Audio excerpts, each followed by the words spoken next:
bastante dinámica, entretenida y corta, así que sé que están un poco cansados, lo vamos a hacer rápido, vamos a participar, porque engloba lo que ustedes ya han conocido de gastrectomías y todo eso.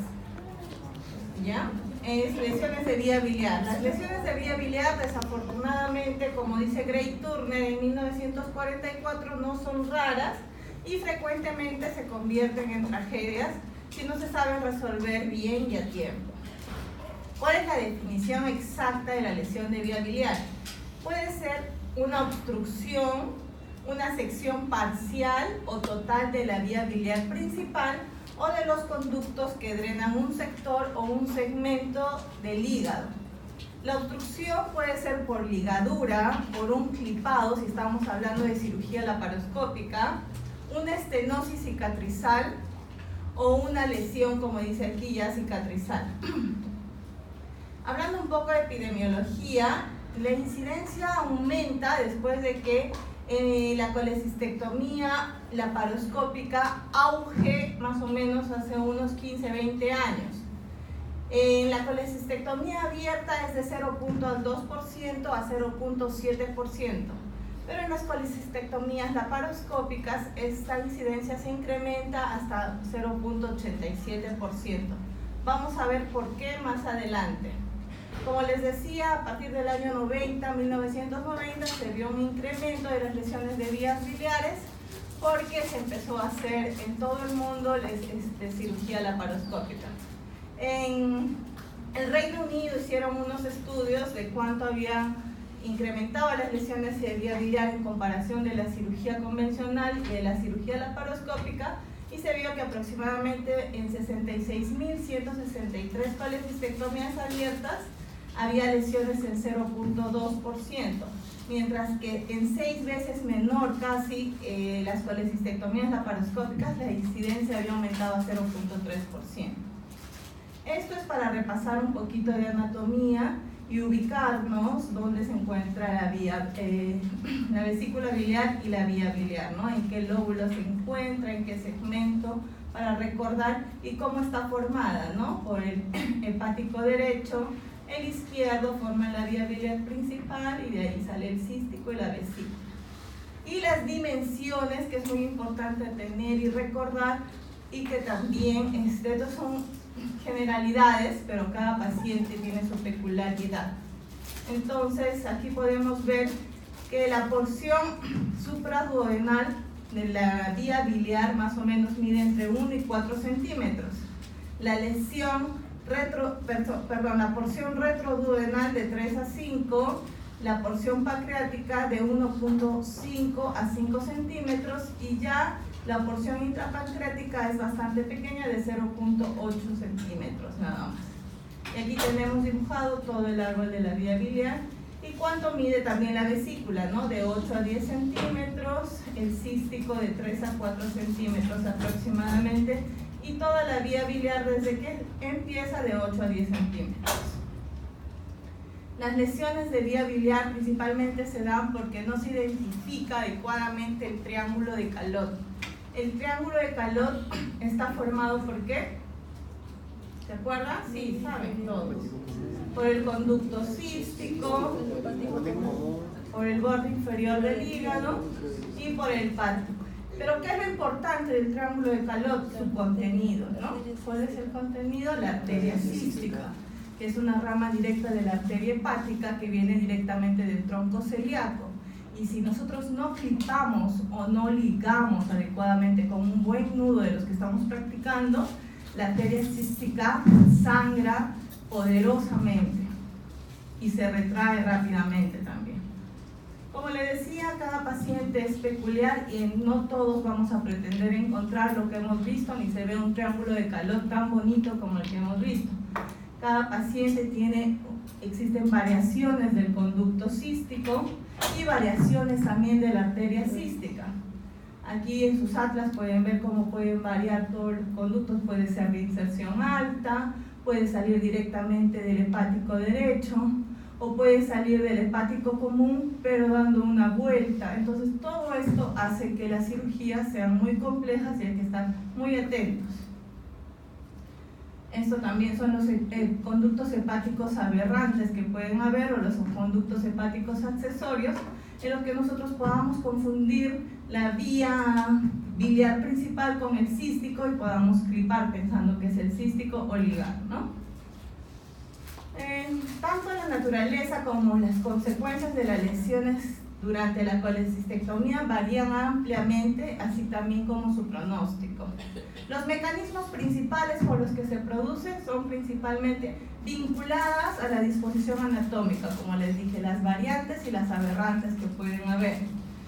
2, condicionadas a la patología local. Esto quiere decir, no es lo mismo operar a un paciente con una colecistitis aguda que llega a la emergencia con un dolor de 3-4 días donde está todo inflamado y no podemos reconocer bien las estructuras, a operar a un paciente que ya sabe que tiene cálculos en la vesícula y su cirugía es programada y todo está como se ve en el atlas de Netter. Y también los factores técnicos puros y por lo tanto dependientes del cirujano, de la curva de aprendizaje del cirujano. Existe patología local, como les decía, las colecistitis agudas, que son enmascaradas, una vesícula escleroatrófica, es decir, una vesícula pequeñita, chiquitita, con un conducto cístico delgado de 1 o 2 centímetros nada más. El síndrome de Mirici, que se acuerdan qué es. Este es un síndrome de Mirici, ¿no? La compresión extrínseca de la vía biliar por un cálculo enclavado en el infundíbulo, que tiene varios tipos.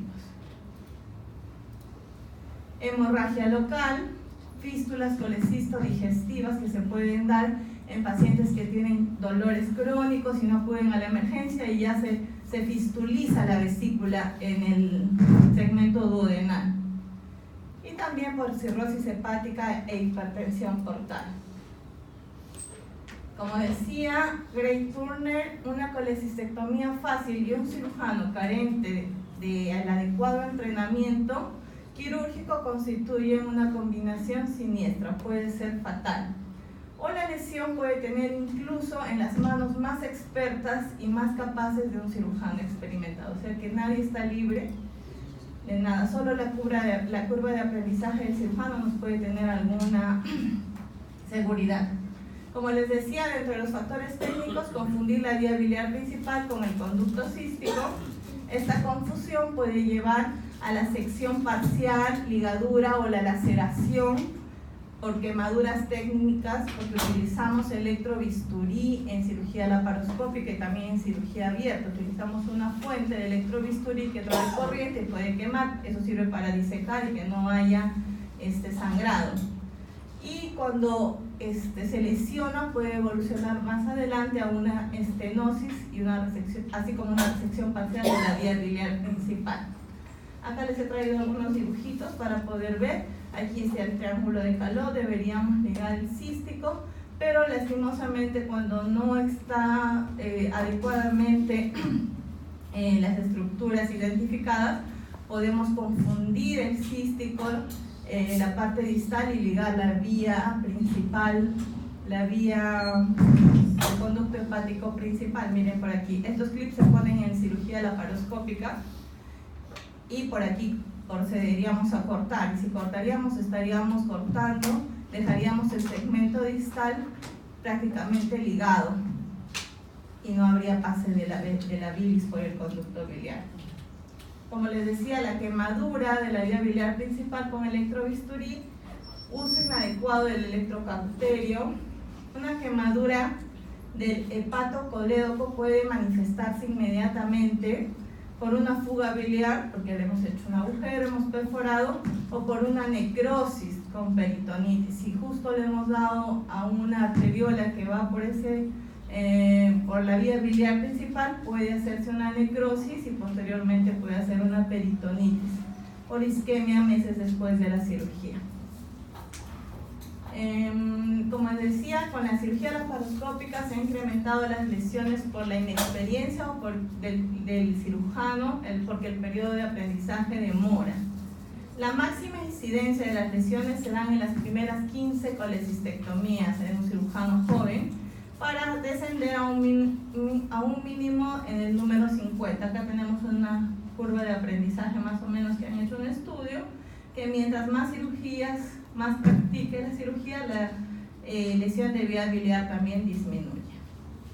Estas son las clasificaciones que quisiera que tomen en cuenta. Va a venir en el examen, así que despiértense un ratito para poder ver cómo se clasifican las lesiones de vía biliar y qué podemos hacer ante cada lesión.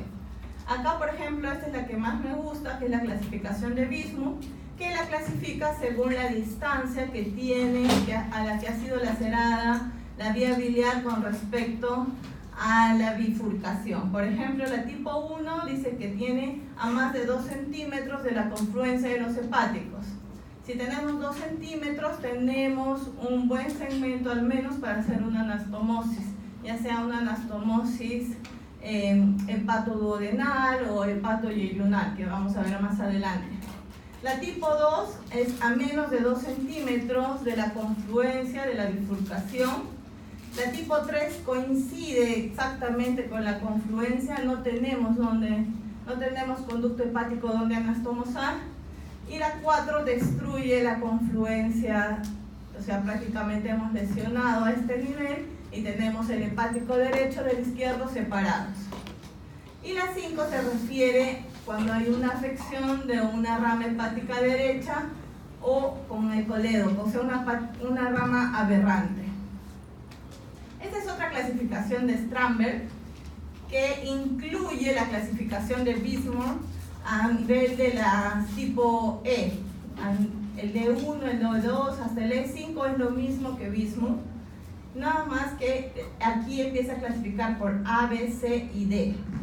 Y tomen en atención que, por ejemplo, dice que al tipo A la lesión se da a nivel del conducto cístico o de los pequeños conductos biliares del lecho hepático. En el tipo B, la oclusión está en el conducto hepático derecho aberrante. En el tipo C, la sección sin ligadura del conducto hepático derecho aberrante. En la B y la C hablan del conducto hepático derecho aberrante, asumen que existe. Pero en la D se da a nivel de la lesión lateral de la vía biliar principal. Esta es una de las más comunes, porque uno no secciona o no corta el conducto hepático de frente, a no ser que sea muy delgado, que sea una vesícula escleroatrófica. Entonces uno lesiona lateralmente el conducto hepático. Esta es una de las más frecuentes. Esta es otra clasificación basada en el mecanismo, ¿no? En la clasificación 1 tenemos la incisión o transección incompleta del colédoco. Es parcial. En el tipo 2 hay daño lateral del conducto hepático común, pero por cauterio o por clip. En la tipo 3 ya existe la sección completa del colédoco del hepático común, y en la tipo 4 ya hay daño del hepático derecho o del aberrante accesorio, que es bastante común de ver. Y esta es una clasificación con respecto a la severidad de la lesión de la vía biliar. O sea, qué tan severo, qué tan malo, qué tan dañino puede clasificarse según el criterio de Amsterdam. En la lesión tipo A existe fuga biliar por el cístico o los canales de Lutzka, que son los canalículos que terminan en la vesícula, que vienen directamente del hígado, ¿no? En la lesión tipo B existe una lesión biliar mayor con una fuga con o sin estenosis de la vía biliar, o sea, es más grave. En la C existe ya una estenosis de la vía biliar sin fuga, pero entonces está condicionando dilatación, ya sea por encima y debajo de donde se encuentra la estenosis. Y en la lesión tipo D existe una sección completa de la vía biliar con o sin resección. El diagnóstico, ¿en qué momento nos damos cuenta? Las lesiones de la vía biliar principal deben de reconocerse durante la colecistectomía, es lo ideal, y de ser posible repararlas en ese momento, lo que permite mejores resultados. Muchas veces no se reconoce durante la colecistectomía. El diagnóstico puede realizarse, como les digo, intraoperatorio, lo que ocurre en un porcentaje más o menos hasta el 46%, o sea, casi la mitad de las lesiones se pueden reconocer en el intraoperatorio.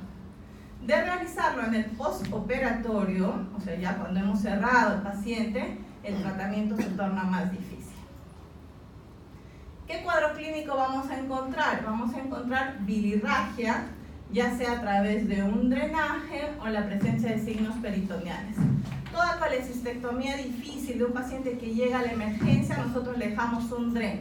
Un DREN parecido a los que ustedes han puesto en su conejito, ya un DREN Penrose, o podemos dejar un DREN mucho más sofisticado, que si los hospitales lo tienen, un Jackson Pratt se llama. El drenaje nos ayuda para indicar si es que hay hemorragia, si es que hay secreción, y si no hay nada, a los 2-3 días se retira.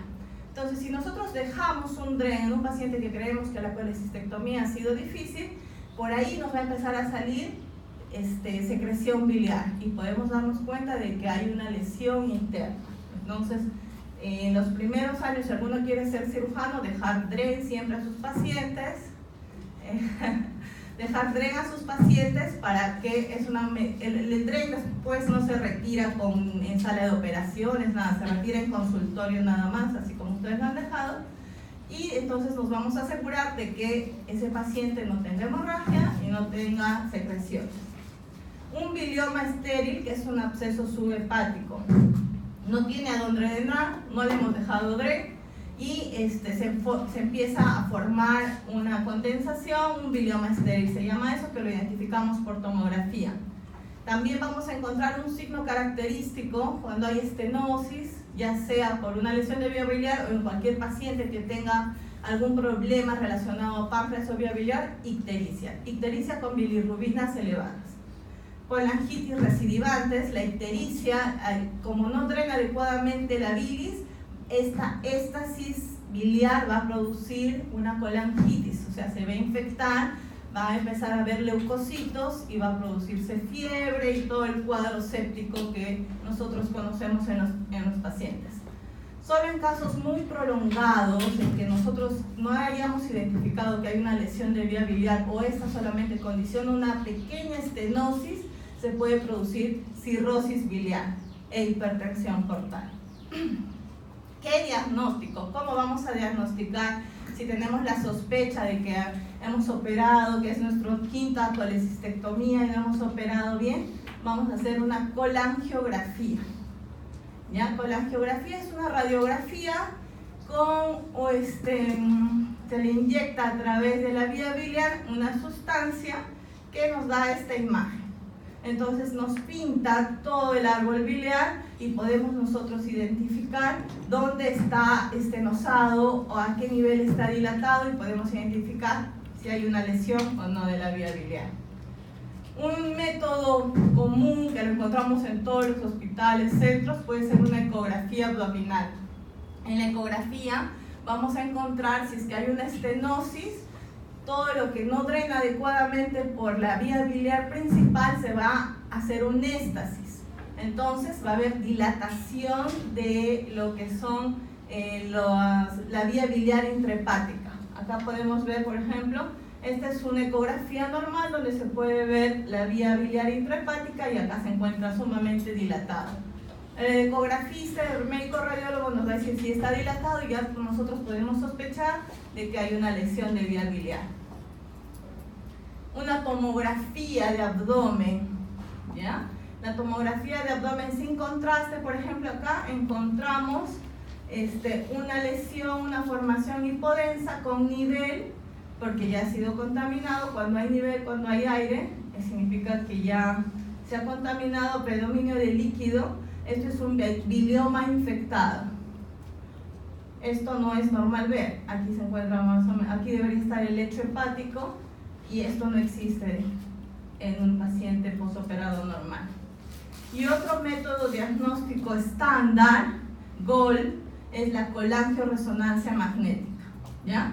La colangioresonancia magnética es una resonancia, es un sistema que utiliza el sonido como medio de transporte y también se le inyecta una sustancia contrastada y es la que mejor pinta, la que mejor nos da imágenes para poder nosotros evaluar si ha habido o no lesión de vía biliar. Y tenemos un método, los gastroenterólogos nos ayudan bastante en esto, tenemos un método que a la vez es diagnóstico y terapéutico. A ver, despiértense, chicos. chicos, que esto viene en el examen, ¿ya? CEPRE, la CEPRE. Ajá. La colangiopancreatografía retrógrada endoscópica lo realizan los gastroenterólogos, ingresan con endoscopía hasta la segunda porción del duodeno, ubican la válvula de Oddi y ingresan por ahí, hacen un corte pequeño y por ahí ingresan una canastilla que van a ver. Es un procedimiento para examinar los conductos biliares y se realiza, como les digo, a través del endoscopio. Ingresan hasta aquí, encuentran la válvula y por ahí entran unas canastillas especiales que se abren recién cuando están en la vía biliar. Y si hay estenosis, ascienden con esta canastilla, con esta imagen pueden ascender hasta la vía biliar, hasta el conducto biliar principal. Y si encuentran una estenosis cicatrizal o algo, abren la canastilla y lo dejan, se llama stent, ¿ya? Entonces la colangiografía retrógrada endoscópica es diagnóstica y terapéutica porque podemos dilatar, podemos abrir si es que ha habido alguna lesión que cause estenosis con un stent. Como les decía, durante el periodo intraoperatorio podemos hacer una colangiografía intraoperatoria para hacer una reparación inmediata. Como les decía, solo hasta el 46% nada más se logra ubicar en este rango. De producirse durante la cirugía laparoscópica hay que convertir. ¿Y qué hacemos si hemos identificado que le hemos lacerado la vía biliar? No sé por qué esto está sonando así, voy a ponerlo un poco más lejos. ¿Qué hacemos? Tenemos un tubo de Kerr. Este es un tubo de Kerr. Es un tubo en forma de T que se introduce, que tiene varias cosas que nos pueden ayudar. Se introduce a través de la vía biliar y sale, se exterioriza. Por ejemplo, si la lesión de la vía biliar en las lesiones laterales, las lesiones que involucran menos de 180 grados de circunferencia, el cierre primario sobre el tubo de Kerr es lo adecuado. O sea, ponemos el tubo de Kerr y cerramos, suturamos por encima del tubo de Kerr. Y en las lesiones que mayores de 180 grados, o sea, cuando hemos lacerado más de 180 grados de la circunferencia del conducto hepático, ya nos colocamos el tubo de Kerr directamente y cerramos. Cerramos esa lesión que es mayor y hacemos una ostomía, una coledocotomía se llama. Por ahí, una coledocotomía pequeña, introducimos el tubo de Kerr y ponemos un puntito o dos puntitos para asegurar, pero ya hemos cerrado primariamente esto. ¿Esto para qué sirve? Proporciona drenaje de bilis, evita las fugas, permite lavado disminuyendo la incidencia de colangitis.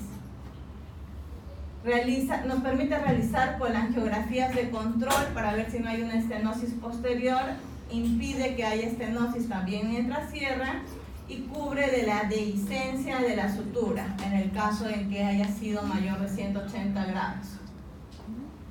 Este es el procedimiento, como les decía, cómo se coloca el tubo de Kerr.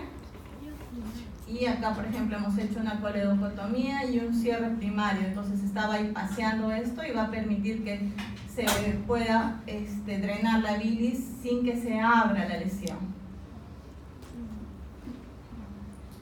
Tenemos qué tipo de reparación quirúrgica. Ya tenemos lesionado, ha habido una lesión amplia.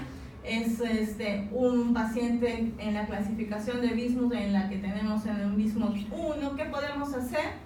Si los bordes pueden aproximarse, podemos hacer una anastomosis, ¿cómo se llama? Término-terminal biliar. O sea, unimos el segmento proximal con el distal y rezamos para que no pase nada, porque generalmente todas estas se abren por la tensión. La otra es hacer una anastomosis hepatoduodenal, ¿ya? El conducto hepático seccionado, hacemos una ostomía a nivel del duodeno y hacemos una anastomosis término-lateral. Se llama una anastomosis hepatoduodenal. Así reparaban las lesiones de vía biliar antiguamente. Esta es una anastomosis hepatoduodenal. ¿Y cómo se repara ahora? Se hace una anastomosis en Y de Rux, colédoco yeyunal. A ver, vamos a ubicarnos todos por aquí. Estómago, duodeno, yeyuno. Cortamos, ¿ok? La parte 1, nos queda la parte 2 y ahí la parte 3, ¿ok? Hasta ahí ubicamos todos. La parte 2, que es yeyuno, la elevamos hasta aquí arriba. Cerramos el segmento por donde hemos cortado y abrimos lateralmente, así como en el duodeno. Y anastomosamos la vía biliar en el yeyuno. Aquí tenemos una primera anastomosis. ¿Cómo se llamaría? Término lateral. Término lateral, hepato yeyunal. ¿Y qué hacemos con el segmento 3? O sea, porque igual ha estado discurriendo, ¿no? El segmento 1, que queda abierto. Avanzamos y anastomosamos más o menos a 80 centímetros de donde hemos sacado y allí hacemos la anastomosis. Entonces, todo lo que venga del estómago va a drenar más o menos a 100 centímetros de yeyuno y aquí hemos creado una anastomosis hepato-yeyunal que va a llevar todas las sales biliares. Entonces tenemos dos tipos de anastomosis, hepato-yeyunal y yeyuno-yeyunal o entero anastomosis. ¿Ya? Ahora sí se ubica la Y de Rux. En la vida real es así. Como hacen esos conejitos, se eleva el segmento de yeyuno que está irrigado por las asas de Henle, el arco de Henle. Elegimos qué segmento vamos a seccionar. En mi grupo lo hemos hecho, ligamos las arterias, escogemos, tenemos nosotros una clipadora automática que hace esto automáticamente, corta y sutura al mismo tiempo. Esta pinza es cara y si no lo hacemos manualmente como en el conejo y hacemos esta anastomosis, ¿no? Cerramos a nivel distal y anastomosamos el segmento hepático al yeyuno o colédoco yeyunal. ¿Y qué pasa si tenemos un Bismuth 3 donde ya se ha visto comprometida la bifurcación? Hacemos lo mismo, nada más que anastomosamos a dos niveles diferentes, como acá. Anastomosis hepato-yeyunales. Esto es como queda la Y de Rux.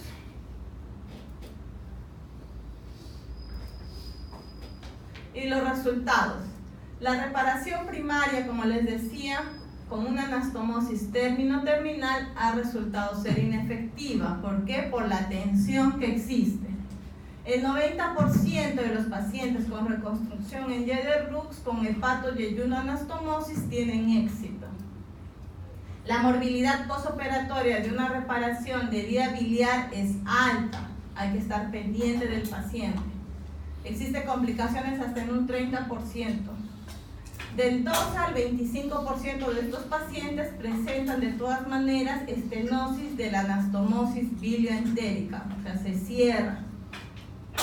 Y todavía en un seguimiento de 5 a 10 años podríamos concluir que hemos hecho una buena cirugía de reparación biliodigestiva en estos pacientes.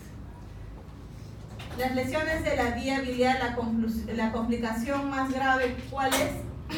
Es la complicación más grave de la colecistectomía, la lesión de la vía biliar. La reconstrucción con hepato-yeyuno anastomosis en Y de Rux es la forma más adecuada de restaurar el flujo biliar. La reconstrucción tardía está asociada a menos complicaciones que la temprana. Y bueno, esta es una última diapositiva para que se acuerden que lo que se lee se olvida, lo que se ve se recuerda y lo que se hace se aprende. Así que disfruten de sus clases de técnicas las semanas que quedan. Y vamos a terminar de repasar